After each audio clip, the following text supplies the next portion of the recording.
going on, guys? Welcome back to Pure Evil MMA. I'm your host, like always, Evil Eddie, and it is Sunday morning, about 11 o'clock right now. We're going live on the YouTube channel.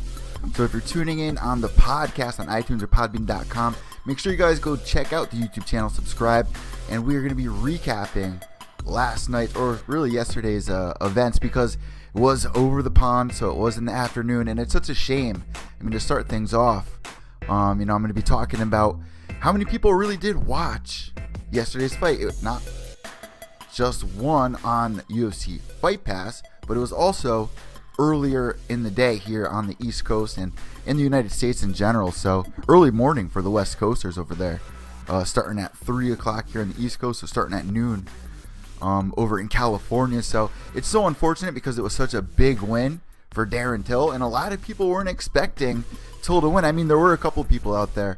Shout out to Minion, who actually was our UFC Pick'em winner for the UFC Pick'em League, who did pick Darren Till. When this fight was first announced, I'm biting my tongue now because I was like, this is a really risky fight for a Cowboy to take.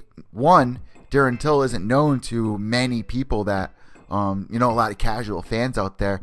A lot of casual fans barely even know who Cowboy Cerrone is, and it's such a shame. But not only that, but Cowboy's on a 2-fight losing streak going into this. We've never seen Cowboy on a consecutive losing streak. Somebody pointed that out yesterday, and I was like, every other year it's like hot and cold for Cowboy. I mean, 2016, the guy went like 4 fights in a row, just killing it, and then decides to change weight classes. And unfortunately, we thought we were going to see a non-depleted version of Cowboy, and he usually starts a little slow. I mean, we know this in some of his past fights.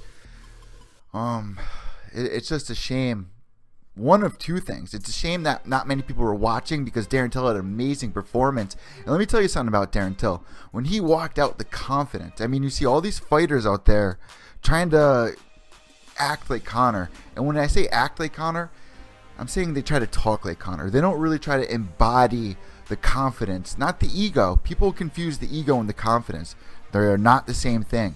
When we watch Conor McGregor walk out, especially when he fought Jose Aldo, especially at UFC 205, Eddie Alvarez, especially even when he walked up for Dennis Siver, we're going to rewind way back. You can just tell this guy's confidence level is up there, and he feels so positive that he's gonna go in there and finish the fight. We've seen this in the past with like Anderson Silva. Anderson Silva's paid for his ego. I'm going to say Anderson Silva has more of an ego because he'll literally just keep his chin out.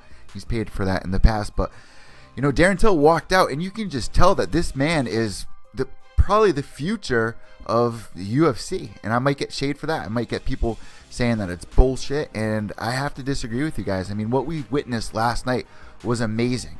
And speaking about young up-and-comers, after the fight, I don't want to jump ahead too much, but I don't know if any of you guys caught this, but while Till was doing his post-fight speech, Platinum Mike Perry was ringside running his mouth trying to get, the people going to think about that possible matchup if he can get past Ponzinibbio.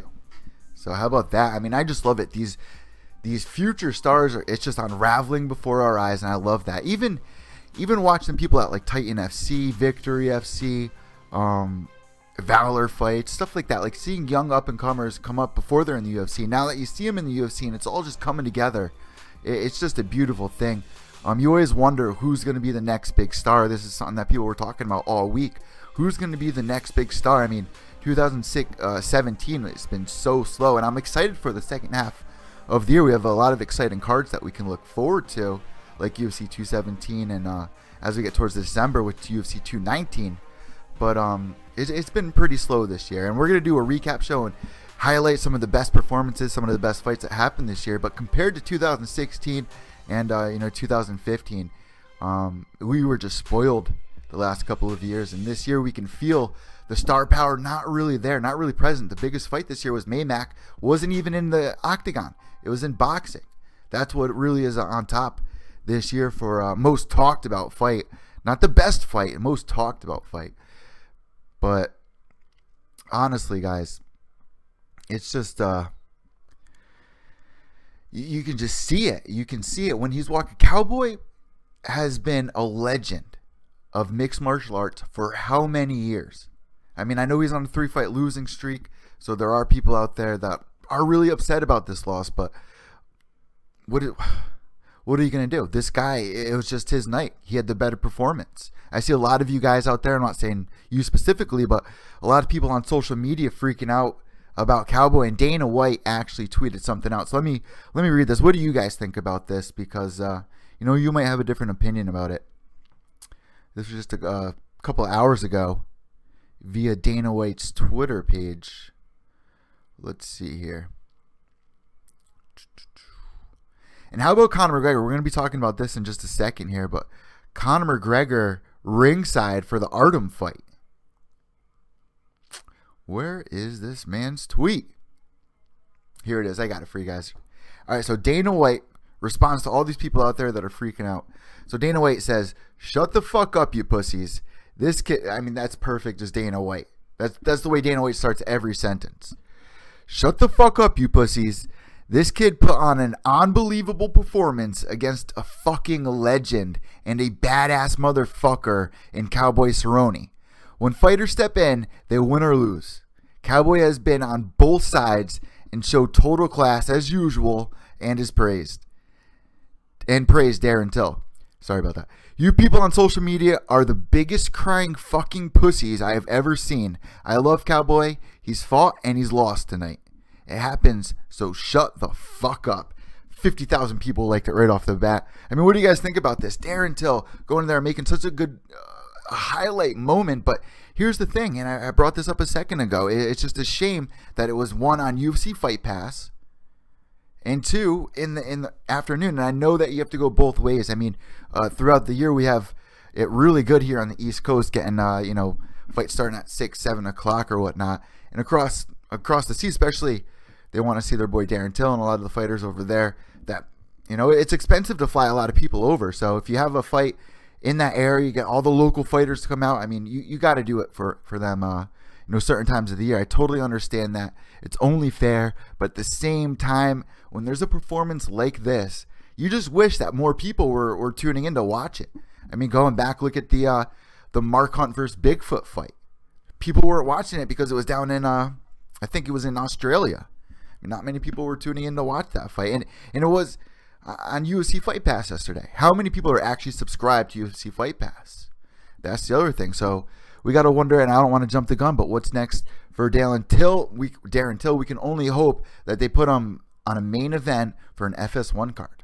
So let me know what your guys' thoughts about this on Twitter at evil_echo. That's EVIL_ECCO. So I forgot to mention this at the beginning of the show, guys. Make sure you go check out mymmanews.com. I'm now officially working for mymmanews.com. So all of my content, where you're listening to the podcast, watching me here on YouTube, or wherever you're watching this content or listening right now, you can always find the video cast or the podcast or something that I wrote on mymmanews.com, along with fight recaps, live result updates throughout the night. Last night we did it for mymmanews.com. So go check the website out. You can find all the official Pure Evil MMA content there. And make sure you guys follow me on iTunes if you're watching the video cast right now. That is the mothership. I like to consider the podcast a mothership because that's where I'm spending most of the time editing, using special effects. I mean, here live on YouTube, you can only do so much live. So, if you want to see the good polished off version, and we're going to be reviewing some MMA news on Pure Evil MMA episode number 50, but we were just talking with Ted Check, so the latest podcast is up. We were talking about the staph infections. Everyone's catching staph. We just saw it on Kevin Lee last weekend at UFC 216. We recapped all of that. Just a lot to talk about. So make sure you guys go check that out on iTunes and also on the YouTube page at Pure Evil MMA. And we go live every Wednesday night, me and Ted Check, at 10 o'clock. I mean, lately we've been going Thursday, so sorry about that. Competing with Ultimate Fighter Season 26 has bringing in the best ratings, but it's a little hard. Me and Ted, we're doing the recaps, but he's not feeling this season of Ultimate Fighter, so it is what it is, guys. So make sure you're subscribed on both YouTube and on iTunes, Podbean at Pure Evil MMA. So, all right, moving forward, one of the big things that you guys have been talking about UFC last night, Cowboy versus Till, is Artem's fight. Artem's going in this fight. I mean, he's only won 2 fights. He lost 3 going into it. Now he is 2-4. It is very unfortunate. And the thing is, I don't think the UFC would cut him. I really don't. I do not believe Dana White would cut him, even though usually you see a guy, if he has even 3 losses, sometimes 2 losses, and you see right off the bat, they're usually cut. They're usually given the pink slip. This is a guy who came off that season Ultimate Fighter. He even lost during the season Ultimate Fighter, and they brought him back. A lot of people said it was because he's Conor's boy. If you want to believe it, believe it. If not, I mean, he puts on exciting fights. He goes in there, and this is what I love about him. And this is a reason why I think and don't believe that they would cut him. It's because every time this guy shows up, there's so many people that are talking about it, number one. Number two, yeah, he is Conor's boy, so there is that. And number three, he shows up to fight, and that's the most important. That should be number one. He shows up to fight every single time. There's always a risk of him knocking somebody out, but he hasn't been making it happen. He's going in there and fighting guys like Ishihara or Touchy-Feely. I mean, he's fighting all of Uriah Faber's boys, which I love. It adds an even better element and reminiscent of Ultimate Fighter Season 22. But at the same time, there's a lot of people up there upset because he's not treated fairly. I mean, it's not fair to the other guys. But at the same time, Dana White's looking for the next star. I might get shade for this. I know I am, and it's only fair that I do. But it's only one opinion out of thousands. What do you guys think about this? Let me know on Twitter. But the highlight of all of it, and I had Touchy-Feely winning this. I want him to win, but it felt so bad for Artem. He's talking about retiring afterwards, and what do you got? What do you got to do? I mean, now he's 13 and 14. I mean, that's rough. That's a rough one. And shout out to somebody yesterday on on Artem's page. They were like, "Man, don't worry about your record." They showed him a record of a guy who's like 23 and 236. The dude's, sorry, I have that back. Or do I have that? Yeah, 14 and 236. It's like, oh my God. That's probably like a Muay Thai fighter, because we see a lot of Muay Thai guys with like a 500 record. But Artem, I mean, what is next for this guy? Do you think that UFC is going to cut him? Do you think that they're going to let him back on? Do you agree with me? You had Conor McGregor ringside getting yelled at. I loved it. It wasn't right. I mean, it's not fair. I love that Conor McGregor's running around the outside of the octagon, but it's not fair. No one's really allowed to do this. Why is Conor McGregor in the special treatment? It's because he's the biggest fucking star they have in the UFC, and it's the most thing. It's the top thing that everybody was talking about yesterday, which is, it's just funny, man. It's funny. So that was definitely the highlight of yesterday. Here, I got a couple pictures of it for you guys here in the video. There he is, ringside, yelling at Artem. It's just reminiscent of Ultimate Fighter Season 22. Head movement, nice and flowy, Artem, nice and flowy. Jumping up on the cage, ripping his pants. There he's getting yelled at by, I believe it was Mark Goddard. And praise Mark Goddard for that, because it's not fair. It's not fair. But that is Conor's boy. People do tune in to watch this guy fight. It was on the prelims, which I was a little surprised. I mean, somebody like Artem, I really believe it's already on Fight Pass. Why is this not on the main card? It's like UFC 216. They had those 2 girls starting off the pay-per-view, and no shade thrown at them. They did a great job. I'm very happy for them. They get the pay-per-view points. They get noticed. But at the same time, why wasn't Bobby Green versus who the fuck did Bobby fight? Oh my God, I'm drawing a blank now. Why am I drawing a blank? But why wasn't that fight on the main card? You know what I mean? Why is Artem versus Touchy-Feely on the prelims of a Fight Pass card? I don't understand I don't understand that. I really don't. So Artem is now 4 losses in the UFC. He got taken down like 4 times in the 3rd round.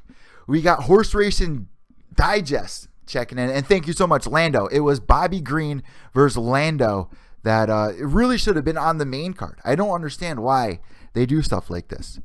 It makes no sense. It makes no sense at all. So thank you for that, Horse Racing Digest. And got to give a shout out to you guys that are tuning in on Evil and Intoxicated. We have this thing going on where they want to make TED shirts, and we have a couple people that have made some pretty funny designs. Him bashing Luke Thomas, because Luke Thomas, he is a vet, but he wouldn't kneel for the national anthem, agrees with the NFL players or something like that. I don't usually get involved, which is why I don't know the whole story, but you guys that do follow TED Check, I love it. I love it. So let's get some more designs out there. I'm going to be submitting one of my own for the infamous TED Check. But what did you guys think was the best fight of the fights yesterday? Was it the main event? Was it Cowboy Cerrone versus Darren Till? Was it Artem Lobov? I mean, every fight really delivered last night. How about Aspen Ladd beating Lena Landsberg and just the vicious scream that she had? I mean, that so brutal. So brutal. Lena Landsberg having a rough run, starting her debut in the UFC, fighting somebody like Chris Cyborg. She did pretty well in that fight. I mean, she lasted a decent amount of time in that fight. The Elbow Queen, the Elbow Princess, whatever Lena's nickname is. But it's just Aspen Ladd, man, going in there and just putting on a performance like that. What is next for that young lady? So excited about it. Karolina Kowalkiewicz going against Jodie Esquibel. This was a tough one for Jodie. Not many people are familiar with Jodie. She is the girlfriend of Keith Jardine. He walked her out yesterday. I was talking about this on the preview show. And this was just a tough matchup. I mean, Karolina Kowalkiewicz, however you're saying her name, Kowalkiewicz. She's just a monster. She walks out with her hands behind her back. She can pretty much be walking out in her pajamas, just like nothing to her. She just looks so comfortable, like it's nothing. Like she's walking up to buy ice cream or something. Like she's grocery shopping. It just nothing affects this girl. She sits in there, Bruce Buffer screaming in her face her name, and she gives you a thumbs up. I mean, this girl is I love it. How do you not love Karolina? And now she's going in there, but I didn't understand this matchup for Karolina. I don't know why they jumped Jodie for her debut. It would have been a huge win for Jodie, but we've seen before in the past with Jodie's fights, usually goes to decision, and it's usually left up to the judges. But she kept rushing in with her head down, and Karolina, after the second round, she noticed that and started making some really good adjustments, just landing a lot of knees to the head of Jodie, and just wasn't really respecting Jodie's power. Karolina was just a monster. I love every time she goes in there, but want to see her fight some better competition, honestly. We got Ann checking in. Hello, Eddie. Hello, Chris. Oh, the MMA holes. What's going on, fellas? Sup, yo?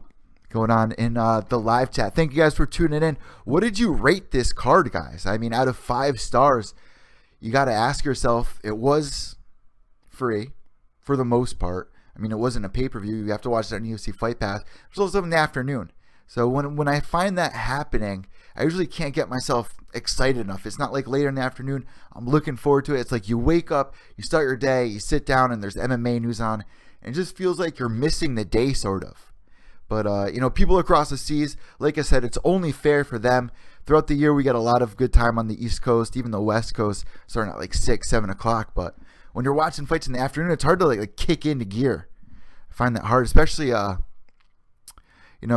even the Silva versus Bisping card. It was just so hard to get yourself there. By the time the fights are over, it's still the afternoon. You're just kind of like left there. I don't know. It's just weird. But, with that in mind, what did you guys rate last night's card? So what are you guys saying from checking in? Horse Racing Digest, away from the main event, Philly versus Lobov for the performance of the night.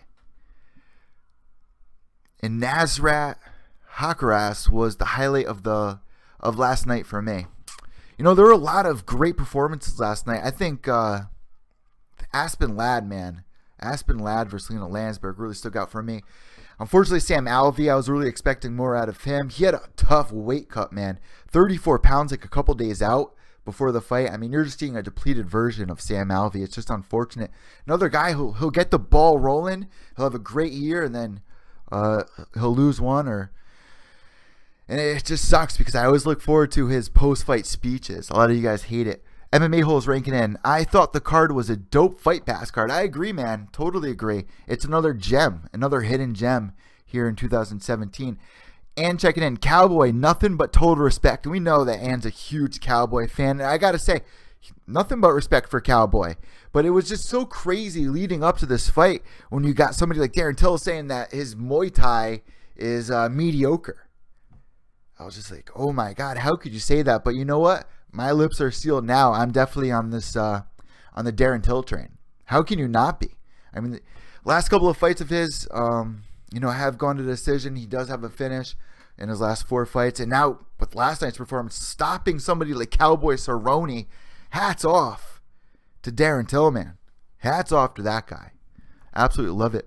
Walking around like he owned the joint. And why not? That's the MMA Holes. Walking around like he owned the joint. Connor prancing around the place was fucking hilarious. That was the highlight of the night. I mean, somebody even tweeted out, and shout out to them. They were like, I wish Connor can do that every event. Just walk around, just giving tips out, just screaming. I love it. and he got yelled at. I mean, it's only fair, though. I mean, just to be real, it's only fair. Other guys can't do that, but it's fucking Conor McGregor. So, it was definitely comical. Once again, there's photos of Conor McGregor sitting there with his arms crossed, just all swole, as the MMA holes would say. Just sitting there. But you can't be running around the cage giving screaming advice. I mean, it's just not fair. And checking in. Oh, Bunny or Honey Bunny is still recovering from Cowboy losing. You know what? Cowboy changing weight classes. We were looking forward to it. We were looking forward to what he can do at that division. But I have to say, you got to figure out the right way to cut weight. Drop back down to lightweight. I want to see Cowboy back out lightweight. The welterweight division, I don't know. I mean, his last fight with Lawler, it was so close. A lot of people do think that Cowboy won that fight. I scored it for Robbie Lawler. And if you go back and watch that fight, definitely one of the stand-up fights so far this year. But come on. I mean, you're on a 3-fight losing streak. It's tough. Going home with a 3-fight losing streak, it's just a shame. But the biggest shame about all of this, guys, and I keep saying it, is really that no one really got to see Darren Till last night. This is a guy that really should have been put on the spotlight for this card. I really like to see this on an FS1 card. But like I keep saying, I'm sorry for repeating myself. It's only fair that they have this over there. And maybe they'll give him a main event in a couple of months headlining a FS1 card. I really hope so. Hopefully he can find his way even on a pay-per-view card. There's a lot of great fights for this guy's future. I mean, I know Mike Perry was ringside and he was screaming at him after the fight. I don't know how many people were catching that. I'll see if I can pull it back up. But that's a possible matchup I would love to see. But I'm even more excited about this whole Pons and Bibio fight with Platt and Mike Perry. But just seeing the future of these two guys unraveling before our eyes. All right, what are you guys checking in? Sorry, and that shit was tough to watch, the MMA hole says. And saying, I thought the fight card was very good for being on Fight Pass, and I lost the stream, but Chris had good commentary. And I know, Chris, over at the MMA holes, I know that you were doing the Fight Buddies thing. I'm sorry I couldn't tune in for that. But, good shit over there at the MMA holes. Make sure you guys go check that out if you're tuning in here at Pure Evil MMA. Always like to shout out the MMA family here. MMA holes ranking in saying Cowboy would be perfect at 165 pounds. Dana drop that weight class. A lot of people are ranking for that 165 pound. There are people saying that they aren't in favor for changing weight classes. It's not the answer to all of our problems, but I see a lot of people actually saying that if you are going to make a weight class, make the 165 pound weight class.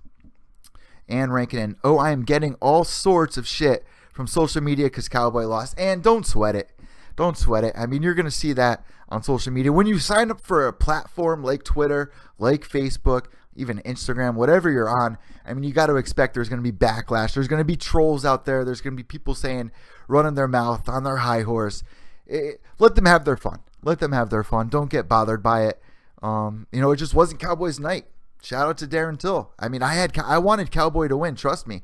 But I knew, and I said this before the last couple of weeks, this was a risk for Cowboy Cerrone. I don't understand why they matched him up with Darren Till. This was a huge risk, and now we see Cowboy on a 3-fight losing streak. So you can't say shame on us for asking what's next for Cowboy. I'm sure he's asking himself the same thing. And what do you guys think about Artem coming out being really upset about losing the fight? Even mentioned that he might retire. Do you think he should retire? I brought this up earlier in the podcast. This message was held for review. A message from the MMA holes. Let's show it. Oh my God, this whole shout out to MMA holes for this one, and this was almost blocked. And ... Till has a micro penis. Oh shit. Always talking about, and it was so awkward when we were watching the Mayweather McGregor the weigh-in show, and even at the even at the fight when they were showing the weigh-in previews. One of my boys, he's a former Marine. He was like, "Holy shit, McGregor's dick is big." Everyone just looked over, we were all thinking it, but he fucking said it.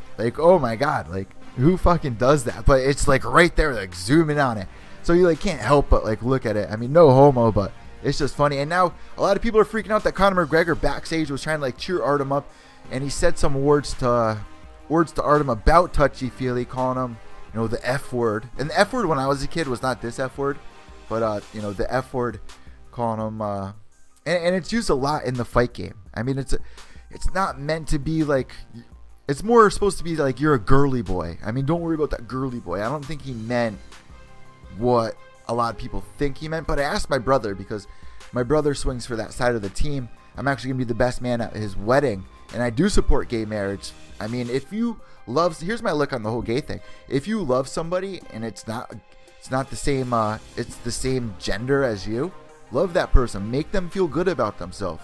We all want to feel good about ourselves. So I have no problem with one of my friends or my little brother or anybody liking the same gender. It does not bother me. I'm glad that somebody is taking care and loving somebody that I care about. I have no issue with it. But I had to ask him, and he says, yes, using the word faggot, it's disrespectful. You shouldn't be using it. But it's a word that we find said a lot in the fight community, and it's not meant that way. It's meant more to show like he's not a tough guy. He's not tough. He's not gonna. What more can I say here? I mean, he doesn't mean he's. I don't want to get too into it. I hope you guys understand what I mean. But I think Conor should be getting the shit that he's getting from a lot of people on social media. He said it before. He even addressed it when I went to the Mayweather McGregor presser. He even brought it up. He was like, "I'm white from the top, but I'm black from the waist down." I mean, how were we supposed to take it? It just caught up so off guard. It was just such a weird moment. I mean, I hope Conor doesn't address what he said yesterday, especially not the way he did before, like we had in the Mayweather McGregor thing. It was just ridiculous. What are you guys ranking in here? Cowboy would be perfect at 165 pounds. You saw that. And Till has a micro penis. And says, I agree with you, Chris. Till has a micro penis. We get it, Eddie. All right. So I definitely don't want to go further on that subject.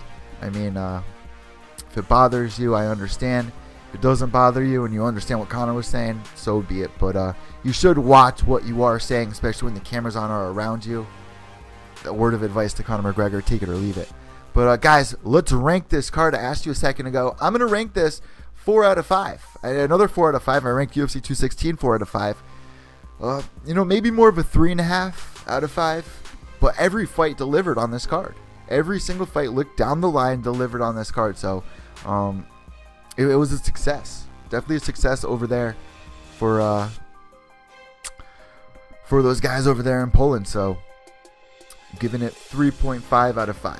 What do you guys rank in? Let me know on Twitter. And what was your fight of the night? My fight of the night has to be the main event. Darren Till going in there. That's what we're going to be talking about as the year goes on. That's the fight that stands out on there. Oh, if we're talking about any other fight on here, it's Conor walking around inside the octagon. What do you guys think about this? Am I wrong? Let me know on Twitter, evil_echo. Hope you guys enjoyed the recap. Behave yourselves.